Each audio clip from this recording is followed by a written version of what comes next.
Hello everyone. I'm going to be doing my presentation over the appreciation of literature in the Bible. The Bible is considered literature. It contains imagery, stories, insight, and interpretation. Yes, the Bible is a holy text, and that is how many of us view it and read it, but many people probably don't see it as literature. The Bible can be read by anyone, not just religious people. There are many reasons to read the Bible. We read the Bible to hear the stories of the past, to learn about Jesus and his disciples, and to renew our minds. In Romans 12, therefore, I urge you, brothers and sisters, in view of God's mercy, to offer your bodies as a living sacrifice, holy and pleasing to God. This is your true and proper worship. Do not conform to the pattern of this world, but be transformed by the renewing of your mind. Then you will be able to test and approve what God's will is, his good, pleasing, and perfect will. Different styles of literature in the Bible. There's poetry, narratives, parables, and gospels.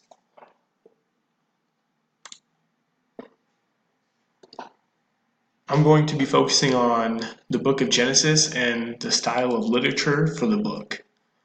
The style of literature in the book of Genesis is part poetry and part historical narrative.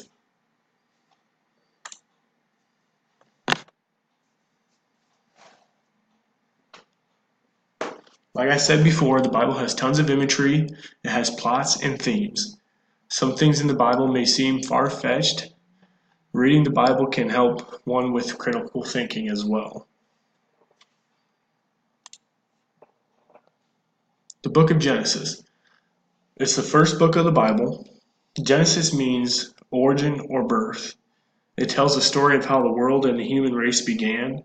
It tells how humans first disobeyed God and sinned. Shows us how God loves us and cares for us, and God's picked special followers to follow him and to help lead others to follow God. The first book of the Bible takes its name from the Greek word, like I said, origin or birth. The book tells the story of how the world and the human race came into existence. Like I said, how they disobeyed God and how God began to establish a special relationship with the series chosen men, also known as his disciples, when we're talking about Jesus. The first section, or the first chapters, is basically a recount of history, so that's where we get the narrative history involved.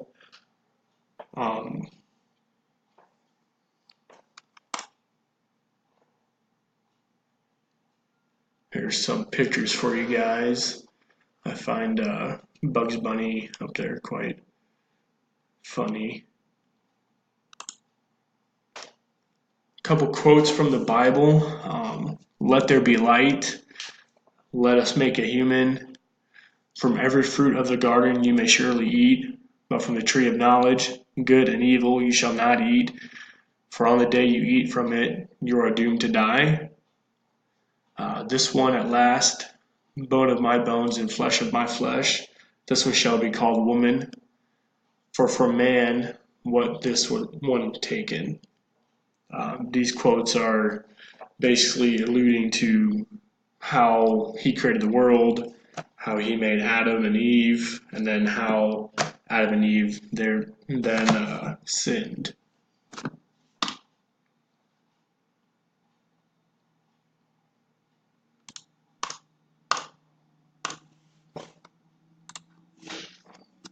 I'm sure everyone has either heard of Genesis or even read parts of it. It's arguably one of the most popular books in the Bible, right next to Psalms. Those two are probably one of the most popular books that people know about. That concludes my brief presentation over the Bible and over the book of Genesis. I hope you guys gained a little bit of insight. Obviously, I'm no professor of the Bible, but I hope you guys enjoyed it and leave some positive feedback, hopefully. Thank you.